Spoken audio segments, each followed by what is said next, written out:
Business combination থেকে 3 নম্বর class.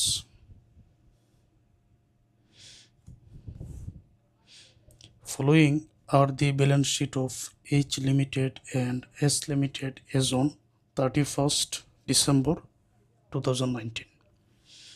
2019 সালে H limited এবং এস লিমিটেডের ব্যালেন্স শিট নিচে দেওয়া হয়েছে।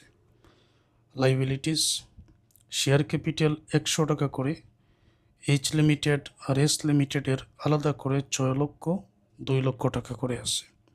রিজার্ভ ফান্ড মানে জেনারেল রিজার্ভ যেটা শুধুমাত্র বড় কোম্পানির আছে, এইচ লিমিটেডের 1,50,000 টাকা। 8% ডিবেঞ্চার ঋণপত্র ইস্যু করেছে শুধুমাত্র এস লিমিটেড 80,000 টাকা। সানডি ক্রেডিটর্স উভয়টার দেওয়া আছে লোন ফ্রম এইচ লিমিটেড। আবার 3,000 টাকা এস লিমিটেডের গড়ে লেখা, মানে এস লিমিটেড এইচ লিমিটেডের কাছ থেকে 3,000 টাকা ঋণ করেছে। প্রফিট অ্যান্ড লস অ্যাকাউন্ট শুধুমাত্র এইচ লিমিটেডের 50,000। প্লান্ট অ্যান্ড মেশিনারি, প্লান্ট এবং মেশিনারি 5 লক্ষ আর 1 লক্ষ। স্টক আছে 60,000 40,000। 1500 শেয়ার ইন এস লিমিটেড 1,05,000, মানে এস লিমিটেডের 1500 শেয়ার এখানে এইচ লিমিটেড ক্রয় করেছে 1,05,000 টাকা দিয়ে। আবার আমরা দেখতে পাচ্ছি এখানে 100 টাকা করে যদি একটা শেয়ারের মূল্য হয়, 2 লক্ষকে 100 দ্বারা ভাগ করলে এখানে টোটাল 2,000 শেয়ার আছে। 2,000 শেয়ারের মধ্য থেকে 1500 শেয়ার, এটা 50%-এর বেশি। তাহলে দুইটা ব্যবসার প্রতিষ্ঠান জোট হয়ে গেছে। এখানে 1,05,000 টাকা দিয়ে ক্রয় করা হয়েছে 1500 share. Loan due by S limited, loan due by S limited অর্থাৎ এটা সম্পদের দিকে যেহেতু, মানে এস লিমিটেডের কাছে এইচ লিমিটেড 5,000 টাকা পাবে, 5,000 টাকা পাবে। তার মানে দেনাদার এস লিমিটেড টাকা দিবে, দেনাদার, যার কারণে সম্পদের দিকে, ঠিক আছে। আর এখানে বলা হয়েছে যে এইচ লিমিটেড 3,000 টাকা পাবে, আর এখানে বলছে 5,000 টাকা পাবে। আচ্ছা, আমরা দেখি দুই ধরনের কথা হয়ে গেল, দেখি আমরা অতিরিক্ত কোনো তথ্য আছে কিনা। পরে ডেপ্টর 70,000 40,000। প্রিপেইড রেন্ট অগ্রিম ভাড়া, এটা তো সম্পদের মধ্যে পড়ে। শুধু এস লিমিটেডের cash at bank profit and loss account 1 লক্ষ। প্রফিট অ্যান্ড লস অ্যাকাউন্ট এটা এস লিমিটেডের ডেবিটে না দিয়ে, লাইবিলিটিসে না দিয়ে সম্পদের দিকে দেওয়া হয়েছে, তার মানে এটা ব্যয়। আর যদি লাইবিলিটিসের দিকে থাকতো তখন এটা হয়ে যেত হয়। যেমন এখানে profit and loss account H লিমিটেডের 50,000, এটা লাইবিলিটিসের দিকে আছে, তার মানে এটা আয়। আর এস লিমিটেডের প্রফিট অ্যান্ড লস অ্যাকাউন্ট এসেটসের দিকে আছে, তার মানে এটা ব্যয়। মনে থাকবে এটা। H limited acquired the share in S limited on 1 July. তো জুলাই মাসের 1 তারিখ 2019 সালে এইচ লিমিটেড এই 1500 শেয়ার ক্রয় করেছে 1,05,000 টাকা দিয়ে 2019। And on that date the profit and loss account showed a debit balance of 1,60,000। এই প্রফিট অ্যান্ড লস অ্যাকাউন্ট এখানে হচ্ছে ডেবিট ব্যালেন্স। তো ডেবিট ব্যালেন্স আবার এস লিমিটেডের এই যেটা, যদি এটা সম্পদের লাইবিলিটিসের দিকে থাকতো তখন এটা আমি ধরে নিতাম যেটা হচ্ছে ক্রেডিট ব্যালেন্স আছে এসেটস বা সম্পদের দিকে, তার মানে এটাও ডেবিট ব্যালেন্স। এটাও ডেবিট 1,60,000, এটাও ডেবিট, দুইটাই ডেবিট, সুতরাং এটা বিগ হবে। Sundry creditors of S limited include টাকা 20,000 for goods supplied by H limited. তো এস লিমিটেডের পাওনাদারের মধ্যে 20,000 টাকা অন্তর্ভুক্ত, যেটা এইচ লিমিটেড দিয়েছিল। এটাকে কি বলা হয়? Inter transaction. যে 20,000 টাকা এস লিমিটেডের পাওনাদার, মানে এস লিমিটেড টাকাটা দিবে আর এইচ লিমিটেড টাকাটা পাবে। এস লিমিটেড যে টাকাটা দিবে মানে তারা পাওনাদারকে দিবে তাদের দায়ের করে। এই সানডি ক্রেডিটর 2টা টাকা যোগ করে আমি 20,000 বিক করব, আর এই যে ডেপ্টর 2টা টাকা যোগ করে আমি এই 20,000 দেনাদার থেকেও বিক করবো, কারণ দেনা পাওনা নিজেদের মধ্যে। এইচ লিমিটেড আর এস লিমিটেড তারা তো এক হয়ে গেছে, দেনা পাওনা নিজেদের মধ্যে। তো নিজেদের মধ্যে যেহেতু এটার সাথে সাথে ইন্টার ট্রানজ্যাকশন, নিজেদের মধ্যেই লেনদেনটা এখানে ক্লোজ করা হবে। On which H limited made a profit of 25% on cost, এবং এইচ লিমিটেড এই টাকাটার উপরে 25% কী করেছে, প্রফিট করেছে। প্রফিটটা করেছে শুধুমাত্র এইচ লিমিটেড। আর এই প্রফিটটা মানে যে স্টকটা মজুদ পণ্য, এটা কিন্তু এইচ লিমিটেডের কাছ থেকেই গিয়েছিল এস লিমিটেডের কাছে।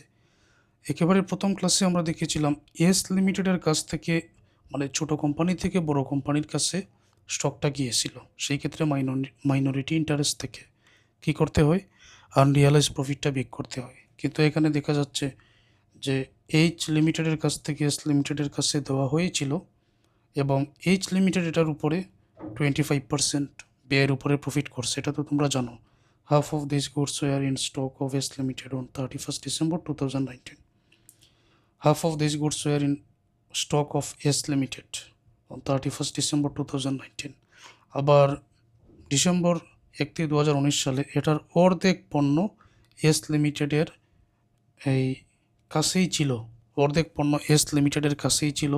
তার মানে 20,000 টাকার পণ্য এখন অর্ধেক হয়ে গেল, হাফ করে নিতে হবে, তারপরে মুনাফাটা বাইর করতে হবে। A check for টাকা 2,000 sent to H Limited by S Limited in respect of loan was not received by H Limited until 5th January 2020. একটা চেক 2,000 টাকা এইচ লিমিটেডের কাছে পাঠানো হয়েছে এস লিমিটেড কর্তৃক, তবে এইচ লিমিটেড এটা এখনও গ্রহণ করে নাই। একেবারে জানুয়ারি 5, 2020 সাল পর্যন্ত এখনও গ্রহণ করে নাই, কিন্তু করবে।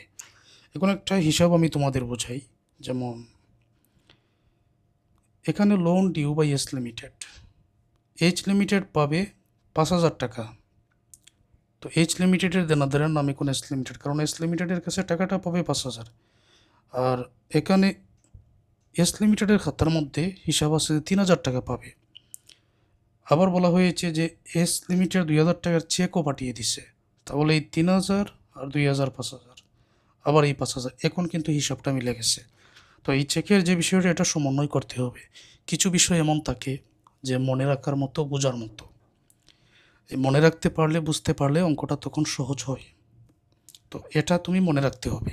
এই যে তথ্যগুলো বললাম, এটা মনে রাখতে হবে। যত প্র্যাকটিস করবেন তত পারবেন। H limited propose 10% dividend for 2019, but effects has not been given in accounts. H limited 2019 সালে 10% ডিভিডেন্ড ঘোষণা করেছে, কিন্তু এটা হিসাবে এখনও লেখা হয় নাই। Prepare consolidated balance sheet of H limited as on 31st December 2019। 2019 সালে ডিসেম্বর 31 তারিখে কনসলিডেটেড ব্যালেন্স শিটটা তৈরি করো। আচ্ছা, তো এখন অনেক কিছু বোঝার আছে। যখন যেটা বলি এটা মনে রেখো। এখানে ডিভিডেন্ড 10%, যেটা এটারও কাজ আছে, সবাই দেখো। আমি এক এক করে এখানে হোল্ডিং অ্যান্ড মাইনরিটি রেশো, যেটা এটা বাইর করব, কারেন্ট ইয়ার প্রফিটও বাইর করব। তো এক এক করে তোমাদের দেখাই।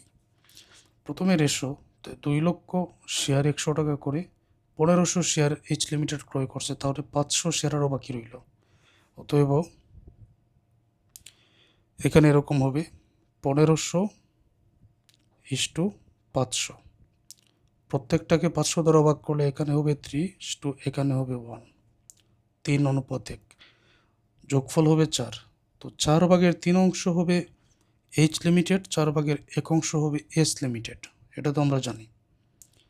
পরবর্তীতে যদি কোনো অঙ্কের মধ্যে নিয়ম তো আছে যে দুটোই ডেবিট অথবা দুটোই ক্রেডিট ব্যালেন্স হলে বিগ করা হবে। তো দুটি ক্রেডিট ব্যালেন্স হলে বিগ করা হয় যেটা, এটা হচ্ছে ব্যালেন্স শিট থেকে সমন্বয়েরটা। আর যদি দুটি ডেবিট ব্যালেন্স হয় তখন সমন্বয় থেকে ব্যালেন্স শিটেরটা বিগ করতে হয়। আর তথ্য এখানে নিতে হয় profit and loss account balance শিটের 1 লক্ষ, আর 2019 সালে profit and loss account debit balance 1,60,000। এটাও ডেবিট। কেন ডেবিট? কারণ সম্পদ মানে ডেবিট। সম্পদ এবং ব্যয় ডেবিট, আয়দায় মালিকানা সত্ত্ব ক্রেডিট। এটাও ডেবিট 1 লক্ষ, এটাও ডেবিট। তখন সমন্বয়ের 1,60,000 থেকে আমাদের কি করতে হবে, এখন 1 লক্ষ বিক করতে হবে। আবার আরেকটা বিষয় বুঝাই যে জানুয়ারির 1 তারিখে, জুলাই 1 তারিখে যখন এটার প্রফিট অ্যান্ড লস অ্যাকাউন্ট ছিল 1,60,000 ডেবিট ব্যালেন্স, মানে লস ছিল। কিন্তু ডিসেম্বর 31 তারিখে দেখা গেল 1 লক্ষ টাকা। তোমরা কি বলতে পারবে যে এটা আয় হয়েছে না ব্যয় হয়েছে? বলতে পারবে? অবশ্যই আয় হয়েছে। ব্যয় যেখানে 1,60,000, এখন কমে 1 লক্ষ, তার মানে 60,000 এখানে আয় হয়েছে। ওকে, এই জন্য 1,60,000 থেকে 1 লক্ষ বিক করে আয়টা দেখাতে হবে।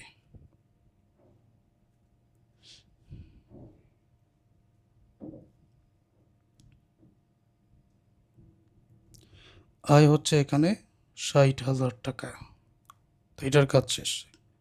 ক্যাপিটাল প্রফিট এখন বাইর করতে হবে। এখন জানুয়ারি 1 তারিখে যে প্রফিট, জেনারেল রিজার্ভ এগুলো থাকে, সেটাই তো বন্টন করে দিতে হয় এখানে। জানুয়ারি 1 তারিখে আমরা দেখতে পাচ্ছি 1,60,000 টাকাই আছে। প্রফিট অ্যান্ড লস অ্যাকাউন্ট 2019 সাল 1 জুলাই, জুলাই 1 তারিখ থেকে এটা শুরু। তো 1 জুলাই এখানে 1,60,000 টাকা ছিল। 1,60,000 টাকাকে এইচ লিমিটেড তাদের অনুপাত হচ্ছে এই যে 3 আর 1 যোগ করলে 4, 4/3 আর 4/1 অনুপাতে এটা বন্টন করো। 4/3, 1,60,000কে 4 দ্বারা ভাগ 3 দ্বারা গুণ, এখানে হবে 1,20,000।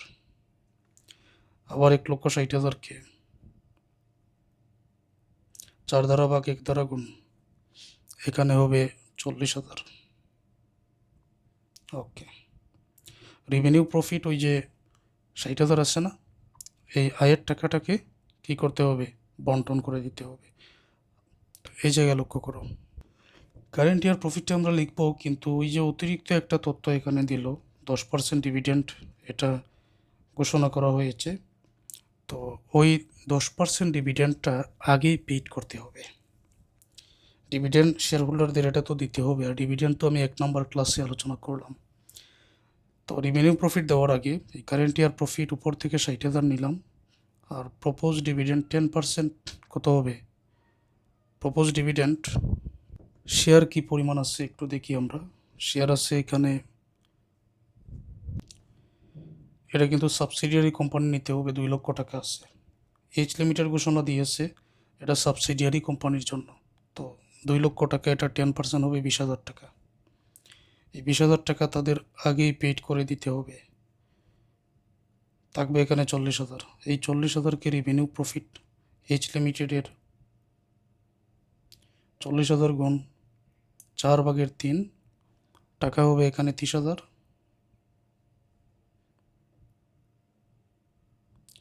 40,000 গুণ 4/1 টাকা হবে এখানে 10,000। গুডউইল অথবা ক্যাপিটাল রিজার্ভ সেটা বাইর করতে হবে। বড় কোম্পানি 1500 শেয়ার ক্রয় করেছে, এক একটার মূল্য 100 টাকা করে, মানে আগের অঙ্কের মতোই আমরা এখানে নির্ণয় করব। তো এটা টাকার পরিমাণ হবে 1,50,000। তো share of capital profit, capital loss একটা আছে না, ক্যাপিটাল প্রফিট নাকি লস উপরে পেয়েছি। উপরে একটা কথা ভালো করে বোঝো, প্রফিট অ্যান্ড লস অ্যাকাউন্ট এটা কিন্তু ডেবিট ব্যালেন্স ব্যয় ছিল। 1,60,000 টাকা এটা ছিল ডেবিট ব্যালেন্স, অর্থাৎ এটা ব্যয় হয়েছে। এই ব্যয়টা এখন যদি আমরা বন্টন করে দিই তাহলে কি হবে? এটা ক্যাপিটাল লস হবে। এটা অবশ্যই প্রফিট অ্যান্ড লস অ্যাকাউন্ট, তবে এটা ডেবিট উদ্ধৃত, মানে আয় নয়, এটা হচ্ছে ব্যয়। তো ব্যয়ের টাকাটা উভয়টার মধ্যে বন্টন করে দেওয়া হয়েছে, এইচ লিমিটেড এস লিমিটেড উভয়টার মধ্যে বন্টন করে দেওয়া হয়েছে। তো 1,20,000 যেটা, এটা হচ্ছে লস, এই জন্য আমরা এটা ঠিক করে নিব, শেয়ার অফ ক্যাপিটাল লস। 1,20,000 যদি আয় হতো এখানে যোগ করতাম, লস হয়েছে এই জন্য বিক করলাম, তাহলে টাকার পরিমাণ 30,000। কোস্ট প্রাইস কত টাকা দিয়ে ক্রয় করা হয়েছে?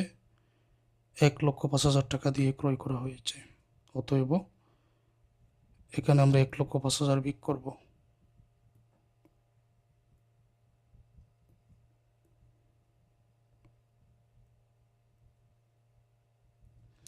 1,05,000, তো 30,000 আর 1,05,000 অতিরিক্ত আছে এখানে 75,000। যেহেতু প্লাসের টাকা বাইর হয়েছে সুতরাং এটা হচ্ছে গুডউইল। ওকে, আনরিয়ালাইজ প্রফিট বাইর করার জন্য এটা নিয়ে তথ্য আছে যে 20,000 টাকা, যে 20,000 টাকা এইচ লিমিটেড এস লিমিটেডের কাছে দেওয়া হয়েছিল, আবার এই টাকা স্টকের উপরে 25% ব্যয়ের উপরে প্রফিট করা হয়েছে, আর অর্ধেক স্টক বর্তমানে এস লিমিটেডের কাছেই আছে।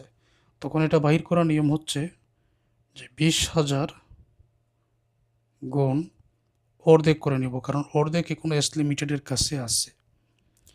এখন এই 20,000 কিন্তু 125%, আশা করছি এটা বোঝাতে হবে না। 125 দ্বারা ভাগ, আর 25% মুনাফা 25 দ্বারা গুণ। আবারও বলছি, টোটাল কোস্ট হচ্ছে 100%, প্রফিট বাহির করা হয় টোটাল কোস্টের 25%, তাহলে সেলস যেটা এটা 125%। আর এই সেলসের টাকা হচ্ছে এই 20,000। এই 20,000কে 125 দ্বারা ভাগ 25 দ্বারা গুণ, তখন 1%, 25%-এর টাকাটাই কিন্তু পাওয়া যাবে। আনরিয়ালাইজ প্রফিট এখানে হবে 2,000 টাকা। মাইনরিটি ইন্টারেস্ট শেয়ার ক্যাপিটাল তাদের বাকি আছে কি পরিমাণ? তাদের বাকি ছিল 500 শেয়ার, তো এক একটার মূল্য ছিল 100 টাকা করে, তাহলে 50,000 টাকা। এখন তাদের ক্যাপিটাল লস যেটা, ক্যাপিটাল লসটা কোথায়? এই যে ক্যাপিটাল লস তাদের 40,000 টাকা, তো এটা তো লস হিসেবে বিক করাই লাগবে। আবার তাদের রেভিনিউ প্রফিট কী পরিমাণ? 10,000 টাকা। ক্যাপিটাল লস তাদের 40,000 শুরু থেকেই, 40,000 এটা কিন্তু বিগ হবে, থাকবে 10,000। রেভিনিউ প্রফিট আরও 10,000, টোটাল মাইনরিটি ইন্টারেস্ট 20,000 টাকা।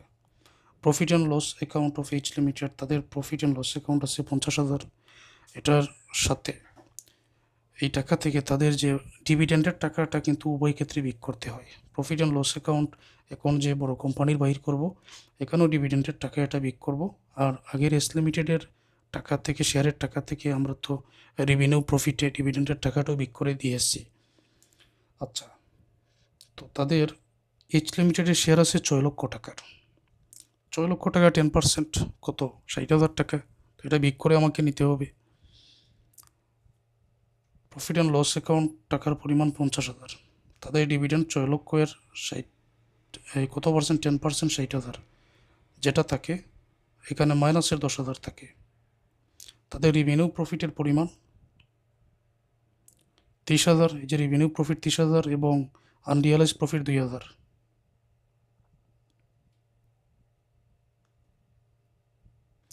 বত্রিশ হাজার থেকে 10,000 এখানে বিক করলে রেভিনিউ প্রফিট 30,000, তাই না?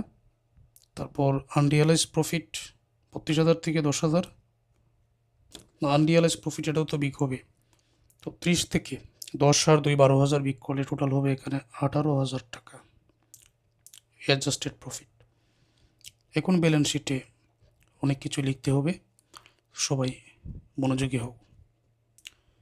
গুডউইল কী পরিমাণ আছে? আলাদা করে গুডউইল দেওয়া নাই। তো ব্যালেন্স শিটে আমরা যা যা অন্তর্ভুক্ত করব, মাইনরিটি ইন্টারেস্ট নিব আমি 20,000, এটা আর দেখাবো না, দেখে নিও। আনরিয়ালাইজ প্রফিট 2,000 আছে। গুডউইল 75,000, এটা তো সম্পদ হিসাবে এড করতে হবে। আর কি কোনো কিছু লাগবে এখান থেকে? এই জায়গা থেকে আর কোনো কিছু এখন আর ব্যালেন্স শিটে আসে না। তো এটা মনে রাখো, আনরিয়ালাইজ প্রফিট আর গুডউইল 75,000, আর তাদের মাইনরিটি ইন্টারেস্ট 20,000, আর বড় কোম্পানির প্রফিট অ্যান্ড লস অ্যাকাউন্ট 18,000।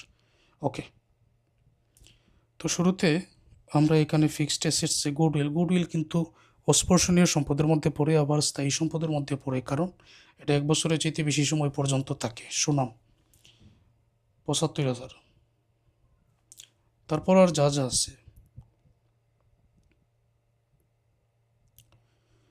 এখানে আছে, প্লান্ট অ্যান্ড মেশিনারি উভয়টার যোগ করে নিয়ে আসবো। স্টক আছে 60-40, উভয়টা যোগ করে আনরিয়ালাইজ প্রফিটটা শুধু বিক করে দিব। তারপর loan due by S limited 5,000 আমি লিখবো, কিন্তু এটা তো দেনাদার সম্পদের মধ্যে তো আনতে হবে। এই 5,000 থেকে তাদের যে লোন ফ্রম এইচ লিমিটেডের যে টাকাটা এখানে আছে, লোন ফ্রম এইচ লিমিটেড, এই 3,000 এখানেই আমি বিক করে দেবো ইন্টার ট্রানজ্যাকশন, কারণ নিজেদের মধ্যে দেনা পাওনা এক। তো 5,000 থেকে 3,000 বিক করলে হবে না, কী করতে হবে?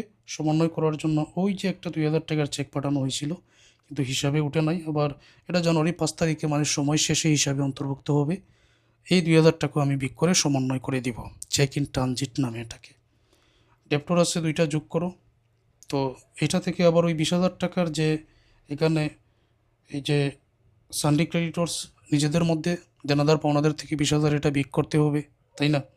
প্রিপেড রেন্ট যেটা, এটাকে অ্যাডভার্টিজমেন্ট ক্রেডিট নামে লেখা হয়, অ্যাডভার্টিজমেন্ট ক্রেডিট নামে। প্রিপেড রেন্টও আমরা লিখতে পারি। ক্যাশের ব্যাংক আছে, উভয় টাকা যোগ করে নিয়ে আসবো। আর প্রিপেড রেন্ট 10,000 আছে। তো সম্পদের দিকটা আগে লিখে নেই। তো goodwill, plant and machinery H plus S উভয়টার টাকা যোগ করে হবে এখানে 6 লক্ষ টাকা। 6 লক্ষ কীভাবে? যেমন 5 লক্ষ আর 1 লক্ষ, 6 লক্ষ টাকা।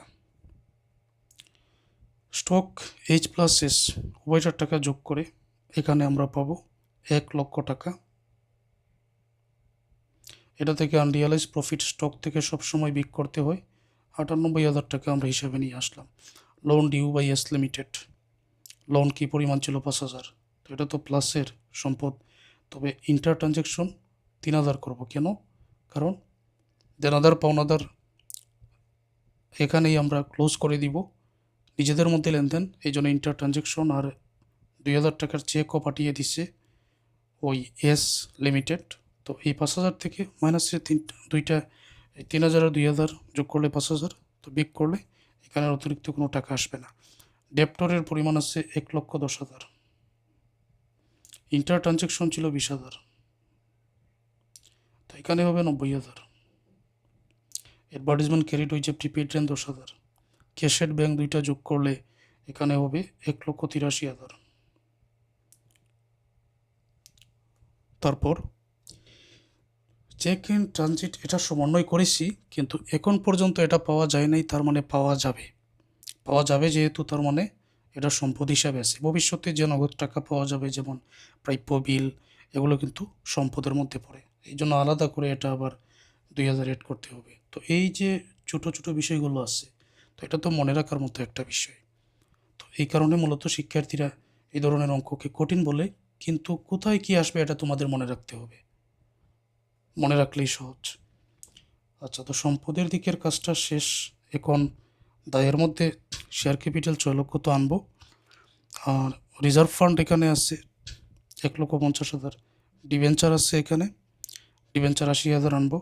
সানডে ক্রেডিটও 70-60,000 থেকে অবশ্যই 20,000 ইন্টার ট্রানজ্যাকশন এটা বিক করতে হবে, বিক করব। পরবর্তীতে এখানে প্রফিট অ্যান্ড লস অ্যাকাউন্ট যেটা 18,000 8 নম্বর ওয়ার্কিংয়ে বাইর করছি, এটা বসাবো। ওকে, আর কী আছে এখানে? মাইনরিটি ইন্টারেস্ট আনবো। তারপর প্রপোজ ডিভিডেন্ড, এখানে ঘোষণা দেওয়া হয়েছে কিন্তু এখনও দেওয়া হয় নাই। প্রপোজ ডিভিডেন্ড আনতে হবে আমাদের। তারপর প্রপোজ ডিভিডেন্ড যেটা আমরা আনবো, এটা এই রকম। অঙ্কের মধ্যে আমরা সমন্বয় দেখেছি যে ডিভিডেন্ডের পরিমাণ কী পরিমাণ ছিল। তাদের প্রফিট কিন্তু 18,000। ডিভিডেন্ডের পরিমাণ এখানে আমরা বাহির করেছি 1 নম্বর রিভিনিউ প্রফিটে। এখানে এই যে তাদের 60,000 টাকা, এটা কিন্তু কোন শেয়ারের উপরে? তাদের 6 লক্ষ টাকার শেয়ারের উপরে 60,000 টাকায় তারা আরও 1,15,000 শেয়ার তারা আরও ক্রয় করে নিয়েছেন। তো এখানে হয় 1,50,000 টাকা। এটার উপরে আরও 10% ডিভিডেন্ড হবে 15,000 টাকা। তাহলে 60,000 আর 15,000, 75,000। এখন 6 লক্ষ টাকার শেয়ারের উপরে 1,500 শেয়ারের উপরে এস লিমিটেড আরও তো 500 শেয়ার বাকি। তো এই 500 শেয়ারের উপরে 500 টোটাল হবে কত? 500 শেয়ার গুণ 100, তাহলে এখানে হবে 50,000। তো 50,000 টাকার 10% হবে আরও 5,000। হিসাবটা আমি তোমাদের অঙ্কের মধ্যে বুঝিয়ে দিচ্ছি। প্রথমে শেয়ার ক্যাপিটাল তাদের 6 লক্ষ টাকা, এটা নিয়ে আসো। জেনারেল রিজার্ভ যেটা দেওয়া আছে ওইটা নিয়ে আসো, general reserve 1,50,000। Profit and loss account তাদের বাহির করেছে 18,000, ওই উপরে সমন্বয়ে এখানে যেটা বাহির করছি সেটা। 8% ডিবেঞ্চার যার থাকুক সেটা এখানে হিসাবে তো আসবে, কারণ বর্তমানে ছোটো কোম্পানি, এটা কিন্তু এইচ লিমিটেডের আন্ডারে। এখানে সানডে ক্রেডিটর্স টাকার পরিমাণ এইচ লিমিটেড আর এস লিমিটেড দুইটা মিলিয়ে যোগ করলে 1,30,000 পাবেন। তো নিজেদের মধ্যে এখানে যেটা বিক করা হয়েছে ডেপ্টর থেকে টোটাল বিক করা হয়েছে যে 20,000, এখানেও কিন্তু এই 20,000 বিক করা হবে। তো এটা 20,000 এখানে বিক করে 1,10,000 টাকা হিসাবে আসবে। লোন ফ্রম এইচ লিমিটেডের কাছ থেকে ঋণ নেওয়া হয়েছে 3,000, ইন্টার ট্রানজ্যাকশন, এটা নিজেদের মধ্যে লেনদেন, তো এটা এই জায়গায় ক্লোজ হবে। আর ইন্টার ট্রানজ্যাকশন কিন্তু আমরা এই দিকে করেছি। মাইনরিটি ইন্টারেস্ট আলাদা করে আমরা বাইর করেছি 20,000 টাকা।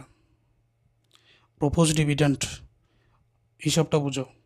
প্রপোজ ডিভিডেন্ড এখানে হোল্ডিং কোম্পানির প্রথমে তাদের 6 লক্ষ টাকার শেয়ারের উপরে 10% 60,000, তারা আরও 1,500 শেয়ার ক্রয় করে নিছে। তো 1,500 শেয়ার 1,50,000-এর 10% 15,000, তো টোটাল হচ্ছে তাদের 75,000। আবার মাইনরিটি শেয়ার হোল্ডার যে 500 শেয়ার আছে, তাদের 500 শেয়ারে হবে 50,000, 50,000-এর 10% 5,000। এটা বুঝতে পারছো? মাইনরিটি যারা 500 শেয়ার বাকি রয়েছে না, 50,000-এর 10% 5,000। অবশেষে আমরা টাকাগুলো যোগ করব। যোগ করলে সম্পদের পরিমাণ হবে এখানে 10,58,000, দায়ের পরিমাণও হবে এখানে 10,58,000। এই হচ্ছে ম্যাথের সমাধানটা। এই ম্যাথটা পারলে এই অধ্যায়ের অন্যান্য ম্যাথের সমাধান সহজে পারবে।